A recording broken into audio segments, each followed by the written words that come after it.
Videos देखने के लिए सब्सक्राइब करें जनसत्ता.com, बेल आइकन दबाकर पाएं लेटेस्ट नोटिफिकेशंस। नमस्कार, स्वागत है आपका जनसत्ता पर।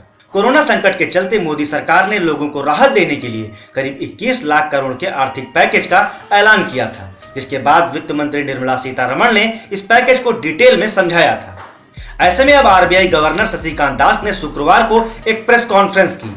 इस दौरान उन्होंने रेपो रेट कटौती का ऐलान किया, साथ ही साथ लोन की किस्त देने पर भी 3 महीने की अतिरिक्त छूट देने का भी ऐलान कर दिया। इसके अलावा आरबीआई ने और भी कई बड़े ऐलान किए।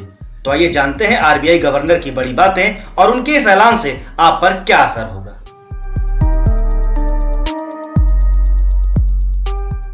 आपको बता दें कि आरबीआई ने सभी तरह के टर्म लोन पर मोरेटोरियम की अवधि 3 महीनों तक के लिए बढ़ा दी है।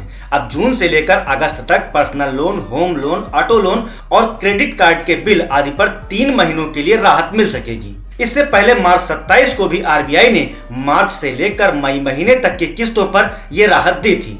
मतलब कि अगर आप अगले 3 महीने तक अपने लोन की ईएमआई नहीं देते हैं तो बैंक आप पर दबाव नहीं डालेगा। या फिर इसे ऐसे समझ सकते हैं कि आप अपने लोन की ईएमआई को 3 महीने और रोकने का विकल्प ले सकते हैं। पहले यह विकल्प आपके पास सिर्फ मार्च से मई महीने तक के लिए था, जो अब मार्च से अगस्त तक के लिए बढ़ा दिया गया है। इसके अलावा आरबीआई ने रेपो रेट में 40 बेसिस पॉइंट की कटौती का भी ऐलान किया है। रेपो रेट अब घटकर 4.4% की जगह 4% ही रह गया है। इस कटौती के साथ ही होम लोन की दरों में कर्ज धारकों को बड़ी राहत मिलेगी। इससे पहले मार्च में भी रेपो रेट में 75 बेसिस पॉइंट की कटौती की गई थी। हालांकि आरबीआई ने रिवर्स रेपो रेट में इस बार कोई बदलाव नहीं किया है। गवर्नर ने यह भी कहा कि 15,000 करोड़ रुपए की राहत सिडबी को दी जाएगी, ताकि वो लोन ग्राहकों को बांट सके। स्मॉल इंडस्ट्रीज के हित में काम करने वाली संस्था को यह बड़ी मदद दी गई है, ताकि वह कर्ज धारकों को राहत दे सके। आरबीआई गवर्नर ने आगे बताया कि कोरोना वायरस की वजह से दुनिया की अर्थव्यवस्था को तगड़ा नुकसान हुआ है। अप्रैल में ग्लोबल मैन्युफैक्चरिंग पीएमआई घटकर 11 साल के निचले स्तर पर पहुंच गई है। WTO के मुताबिक दुनिया में कारोबार इस साल 13 से 32% तक घट सकता है।